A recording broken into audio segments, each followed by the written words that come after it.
This is Factory Fridays from boats.com, the show where we visit builders across America to get a first-hand look at their boat building techniques, materials, and stories. Today, we travel to Largo, Florida to visit Intrepid Powerboats and enter a world of collaborative design, precision construction, and customization. Hi, I'm Marilyn DeMartini, and welcome to Factory Fridays. Let's go see what makes Intrepid tick. I'm here with Ken Clinton, the president and CEO of Intrepid, and he's going to walk us through the Intrepid factory to show how these award-winning boats are built. And Ken, since you started as a boat builder, really as a submarine builder, right? You have a whole different perspective on how these boats are created. Yeah, I have the luxury of knowing hands-on on how they're built, so I'm able to explain it in a way that, you know, everybody can understand just because I'm so intimate with the process. So where we're at right now, this is our CNC department, and this is kind of where the whole thing starts. You know, a lot of people don't realize that a boat starts off as a 55-gallon drum of liquid resin and a roll of cloth, you know, and out the other side of the factory pops a boat. So this area here, this is our CNC Eastman, and this is where we cut all the fabric, which is the fiberglass that builds all of the parts that we use in the boat. Because we first make patterns of the fiberglass, the way that we're supposed to cut the fabric itself, and we digitize them, and we'll label them per model. So if it's the hull, the liner, the deck, the console, the small parts, and they'll have individual programs. Then we have a nesting program that takes all the little parts and pieces and arranges them in the most efficient manner. Then we put all of those materials in these kit boxes, and material handlers will take these back to the lamination department, and that's where the parts will start getting built. Behind the Eastman is our metal shop. In our metal shop, what we do is, you know, because we're so custom and we build all kinds of different, whether it's cabinetry or tow packages or you name it, we do it. Having someone that can actually build in-house hardware is huge. So that gives us a lot of flexibility as we innovate. So as we walk farther down here, you're gonna see more of our CNC department. Let's go see what's next. Great. How large is the facility, Ken? It's about 120,000 square feet. You know, we're on 7.5 acres. It was funny, you know, when we found this building about 20 years ago, I was able to do some research, and without even knowing it before we made the purchase, found out that there was some boat building history here. Charlie Morgan had built boats here, and Endeavor Yachts had built boats here. So as we came onto the property and we expanded, we found it was a really good fit for us. And you also were able to find some employees that way as well, correct? Yeah. When you have really skilled labor building those kind of quality boats, and to have access and tap into that labor pool was huge for us. So tell us about what we're seeing here. So this is a continuation of our CNC department, where we have everything from 3-axis mills that we cut everything from foam core that goes in all our fiberglass parts, that because we don't use any wood, everything is, you know, a closed cell foam, to the 5-axis mills where we cut everything from stringers to, more importantly, plugs, molds, tooling to create new product and new innovation. When you have 5-axis mills, not only do you have X, Y, and Z for motion, it has a rotating head, so you can really cut intricate 3-dimensional parts. And these new materials make boats lighter and stronger. Yeah, they really do. And what's nice is not only are they lighter and stronger, we do an infusion process that you're going to see shortly that they're designed to allow resin to flow through them. And that's really something that came from the aircraft industry. And you'll see more of that as we go further in. Let's go take a look. Sounds good.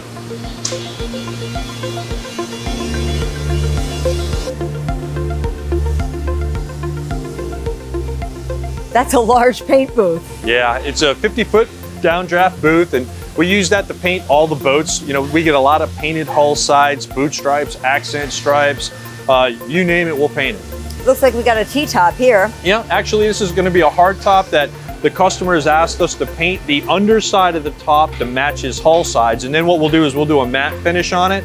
That way it doesn't give any glare for the helmsperson. Nice feature. Yeah. And you've got a lot of small parts being built here as well. Yeah, we do everything from, you know, doing clear coats on cabinetry, windshield screens, to even outboards. You know, we were the first ones to really pioneer painting outboards to match the boat. years ago, you know, the ugliest thing on an outboard boat was the outboards themselves. So we really had to figure out a way to spruce that up. So we started painting the engines to match the boats themselves. And then what we would do is we would digitize the decals, and we would use the decals to match the stripes on the boat. So it kind of integrated the outboard and made it look much more attractive, you know, especially back when outboards weren't cool 25 years ago. And made it really personal for each boat owner as well. Yeah, and that's really why people come to us, is because they know what they want. They want a personal touch, and we're able to cater to that. That's why they're one at a time, one of a kind, right? Exactly. Let's see what's next. Sounds good. Well, we can head over to small parts lamination. All right, let's go. So here it's like a jigsaw puzzle. You can see all the different pieces that come together in the boat. Yeah, basically this area that we just walked through is small parts lamination, where we do a lot of our hand layup, everything from bait well buckets to cabinetry. And what is really interesting is when we get into this area, this is where we build our consoles. And this is one of the things and areas that we do that's much different than everybody else. The consoles that we do and the split tooling is something that separates us because of the amount of work that goes into it. It doesn't really make a lot of sense from a financial standpoint to put as much labor into a part like this. But to me, this is the art behind being able to build a boat. Anybody can build a boat, but it's another thing to really make it sexy and make it beautiful. And people go, how do you do that with a helm station? You know, when we build a part or when we create a new mold, everything is about geometry, and it's being able to take that part out of the mold. Well, every other manufacturer out there has the same, you know, issue with physics and geometry that the next one does, but it's how you deal with it.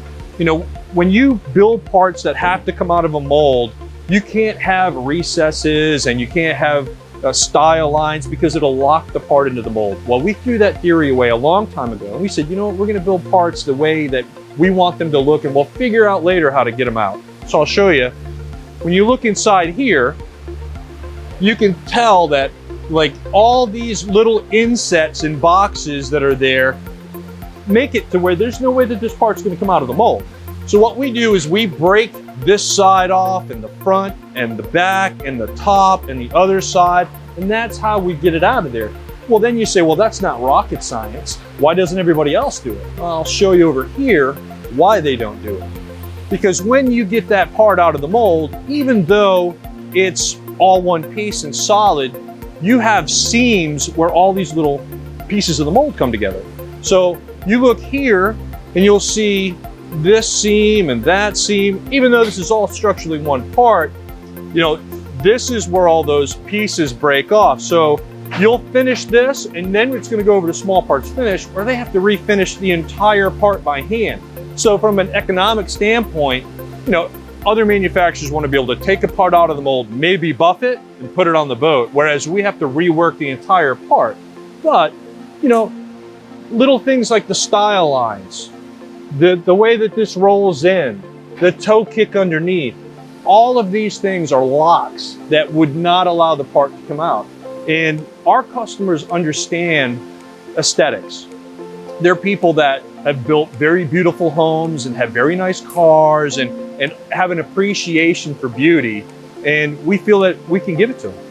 So it is really like putting pieces of a jigsaw puzzle together. It really is. And being able to do it in a way that you can have an end result that is unlike anybody else. Excellent. So what happens next? So next we can go to the other lamination building where we do the infusion process and we build bigger parts. Let's go.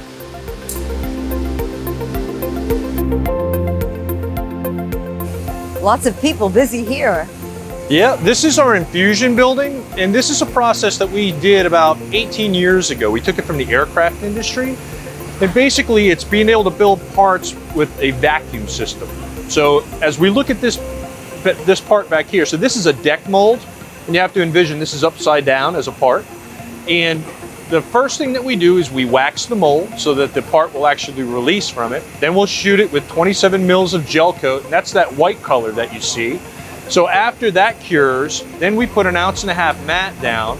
That's what they're doing right now. So the red color that you see is the catalyzed resin. That's when we take methyl ethyl ketone, we mix it with the resin, which allows it to harden, and we'll roll out and wet all of that matte material by hand. There's a lot of manufacturers out there that use what's called a chopper gun. The chopper gun chews up the fiberglass, wets it with resin, and it goes on as a spray application. I don't even own a chopper gun. Everything that we do here is done by hand to ensure the quality. There's a lot of different pieces coming together here. Yeah, this is the next phase. So once they get done with the 1.5 ounce matte skin out and it dries, all of this gets glued into place. So the Eastman that you saw earlier, that fabric cutter in our CNC department, what that does is it supplies them with all the cuts that they need. They come here and we glue them on one layer at a time. Everything from the aluminum backing plates to the nyla board, any place we have to through bolt, and the foam core that you saw also that got cut in the CNC department. So this will all get glued on there. And if you come over here, you'll see the next phases is that foam core and everything that you saw is now covered. And the next step to this is we'll pull a bag over it. And the reason why we do that is because we want to create a vacuum. The infusion process is one that we take catalyzed resin and we put this under a vacuum and we open ports. It kind of looks like a Frankenstein project with all the plumbing all over it. So we'll open ports, it'll pull resin in, and we'll open ports at different times and time it right to where the resin runs through the part.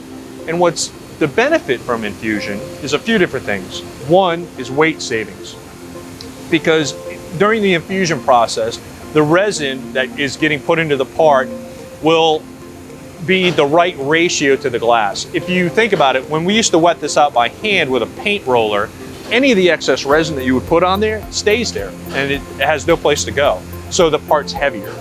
So when you pull, a 1,000-pound part from a hand layup now and you do it as an infused part, it's probably 100 pounds less. Big difference. So when you do that over several large parts, now you're talking about a performance difference because of the weight savings, which is really nice. And you mentioned that the grooves that we see in the foam core is where the resin goes and sits in all of those grooves. Yeah, what's been nice is, when we started doing this 18 years ago, the materials weren't very user-friendly. So over time, as this practice has become more available to people, they've really worked with manufacturers like ourselves to create product that is infusion friendly. And you're right, the foam core that you see allows channels for the resin to flow to ensure that everything gets wet out. And what's nice is you can see at the end, when you're finished with a part, the quality is fantastic. You don't have to worry about any of the part possibly not getting rolled out, or if there's, air voids. Everything's done with chemistry and science. So the industry has evolved to suit your building methods. Yeah, it really has, and it allows us to build a better part. So what happens next? Let's go check out hulls. All right.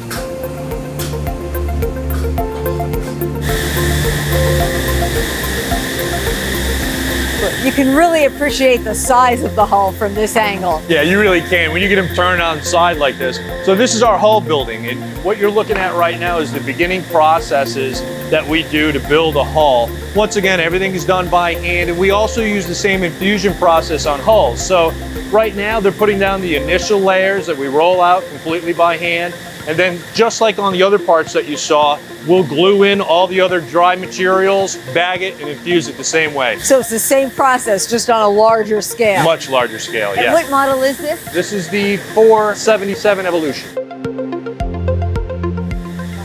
Where do we go from here? Let's go over to assembly and I'll show you how we put these things together. Okay.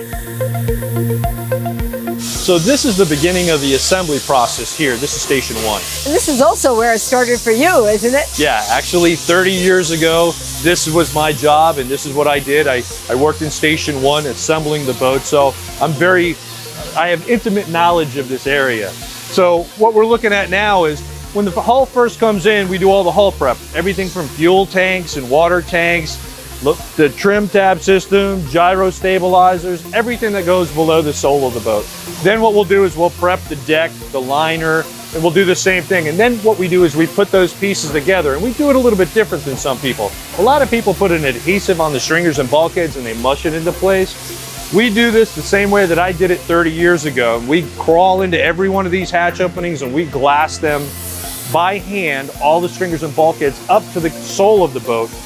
It's a lot longer of a process, it's a lot more inefficient, but there's no comparison in the structure. Being able to build a boat that can be towed as a tender through some of the roughest conditions is the worst punishment that you can do to a boat. So making sure that they're put together very well is first. And now tenders has become a big part of your business, hasn't it? Yeah, really, that's what started us down this path with building power boats the way that we do. You know, back in the 90s, that market was kind of wide open. In the beginning, the reason why it was so wide open, it was because nobody wanted it. Because the worst punishment that you can do to a boat is, you know, when it's 8-foot seas or 6-foot seas, and you're towing a 32-foot boat on the hook behind it, you know, the mega yacht, 150, 180-foot boat is handling those conditions quite well. Well, the poor tender's getting beaten to death. So when you looked at warranty claims for all these other manufacturers, nobody wanted that market. So we said, you know what? There's a market for us to take, but we're gonna have to build a boat strong enough to be able to take that kind of a punishment. So that's what we did. We went for the tender market. We made sure that we built a boat that was extremely stout and could hold up to those conditions. And then what we decided to do was, you know what, why don't we just build all our boats like they're tenders? And that's really what started Intrepid Powerboats to build the way that we still build today. So it's the integrity of your build process that enables your boats to withstand the rigors of the sea. Yeah, and what's nice, because we don't have a dealership network and the markup that goes along with it, I take that money and I use it to do these things that take longer, things that are inefficient, more man hours, better materials. So, you know, another company might set a deck or a liner and put adhesive on the stringers and put it in place to take 20 minutes. We'll take 3 people and hand glass the entire thing and take all day doing it. You know, it's a higher quality, but because we have that margin room to do it, you know, we spend it on quality, because quality is everything to Intrepid. So that enables you to build badass boats. Yes, yeah, for sure. I mean, that's what it's all about, is beauty and making sure that it can perform the way that it's supposed to and being badass. So as we go further, I'll take you up and show you how the boats progress in the assembly building. All right, go this let's way. take a look. So as we come further and further down the line, the boats become more and more complete. And one of the things that we're really known for is our hull side finishes.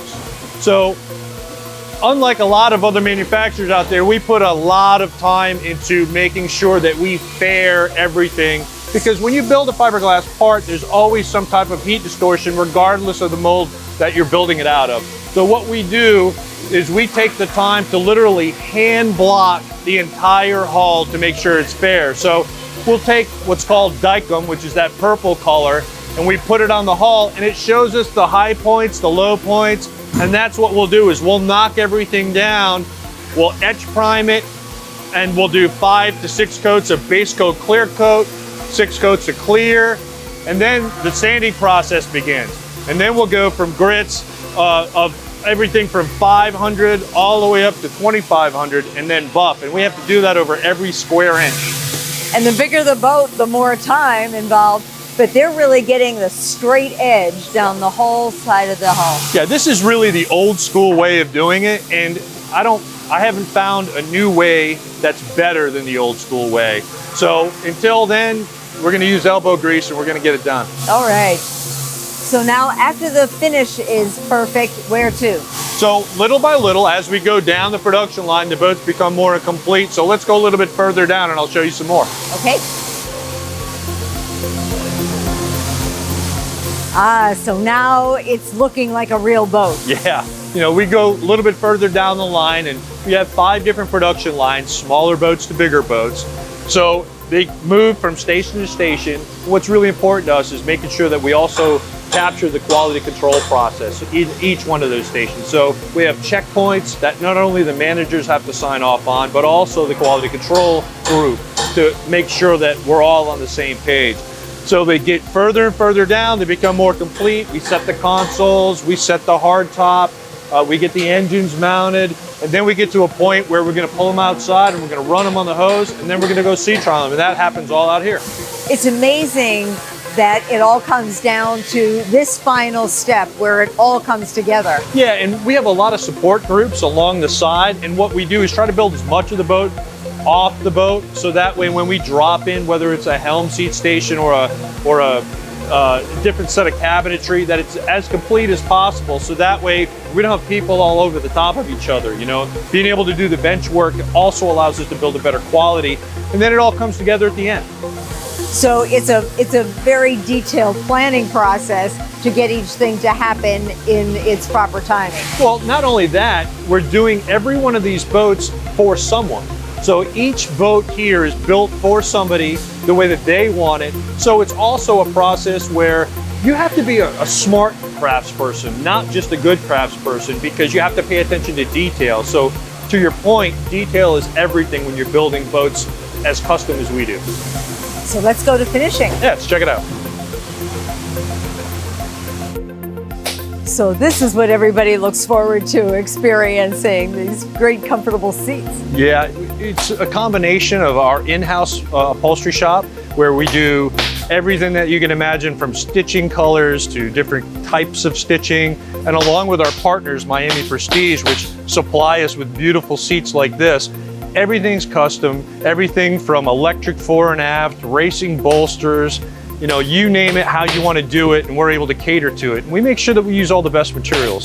Everything is UV protected, Color Guard 2000 vinyls, same with the threads, open cell foam, 3/16 stainless staples and hardware, all things that ensure longevity and being able to hold up to the elements. It's still got to take the heat. Yeah, once it it's out does. there on the water. No, it's all good stuff, and we make sure that we're able to cater it however you want it. So after the upholstery is done, what's the next step? So what they'll do with this is going to go to the front of the assembly line, get assembled right before the sea trial, so that way we can make sure everything stays tight during that run, and that'll get us to the next step. All right, let's go see what the next step is. So this is where all the intricacies come into play. Yeah, basically this is our electrical department, where we build all our helm stations and we build all our own wire harnesses. You know, unlike a lot of places that buy pre-made harnesses, everyone, because our boats are so custom, every wire harness is built on that wire table there, per model, using nothing but the best materials, because we're really known for sliding doors and cockpit soles that lift and all these electrical items that people get concerned about, because they say, how well is this going to last in a saltwater environment? So we use the best copper tin wiring out there. We ensure that we use epoxy terminals. We seal everything. And we really give it a custom touch by allowing every customer to lay out all their gauges and everything that they want the way that they, use the boat. Some people get used to having a bow thruster switch on one side or the other, or trim tab switches. So we're able to cater that exactly how they want. So every helm is comfortable for the individual customer with some ergonomics, but also some technical placement factors in mind. We'll take patterns and we'll lay it out with a suggested layout, and then we send them an email picture of how we suggest it go, and then they'll tweak it from there. And it's no extra charge for stuff like that, because it takes the same amount of time to drill a hole here as it does there. It just allows you to put your own personal touch on the boat the way that you want to use it. And then depending on which kind of motors you're using and how the customer wants to use it, where they're going to use the boat, all of that comes into play. Yeah, plus, depends on their options. Are they going to get a joystick controlled outboard? Are they going to get a gyro stabilizer? Do they have bow thrusters? And there's so many different things nowadays that they put in boats. So being able to take that helm station and wrap it around them the way that they feel comfortable is what we like to do. Very personal, but very impressive in the layout and how all of the wires are placed and attached. Yeah. Well, it's important because to us, the artistry is not just on the outside, it's on the inside too, and ensuring that everything is done nice and neat and tidy, because the other side of this is we service everything, and we're all about customer service. So we, even for our own benefit, want to make sure that everything is tight and clean and neat. So even if we have to go back in there, everything is organized and we can do it efficiently. And fewer problems. Yes, exactly. So being able to give that to a customer and watch the appreciation that they have when they open a door and they look behind something and they see the attention to detail on even the items that you can't see up in your face, they understand how much we care throughout the entire boat. Very impressive. Beautiful work. Thanks. So where do we go from here? Well, we can head back over to assembly. All right, let's go. And ta-da, the finished product. Yeah, what's nice is, after it leaves the assembly building, we sea trial every single boat. When it comes back, it goes to our detail area, and this is where we'll do a different set of eyes, and we nitpick at it, make sure there's no dull spots, every little scratch is taken care of. And you deliver all over the world. Yeah, we really do. We're willing to take it and sit it right on your lift behind your house if you want. Excellent. Well, seeing the process of Intrepid and how all the steps come together at the end, what do your customers feel about the process? Do you involve them in seeing what goes on? Do you send them video? We send pictures as we build it. I call it their baby book. So that's part of what makes Intrepid unique in your customer relations, is that because you build for each buyer, you tend to make that a very personalized experience from start to when they take their boat. Yeah. Well, thank you, Ken, for this wonderful tour. We can really see why Intrepid boats are built one at a time, one of a kind. Thanks for coming out and seeing our sandbox. Thanks for joining us for Factory Fridays at boats.com. And join us again soon to see a behind-the-scenes look at manufacturers from around the country. That's boats.com. This is Factory Fridays from boats.com. Follow boats.com on YouTube and Instagram to stay tuned for the next episode. Visit boats.com for more videos and boat-related content. Boats.com. Everything boats.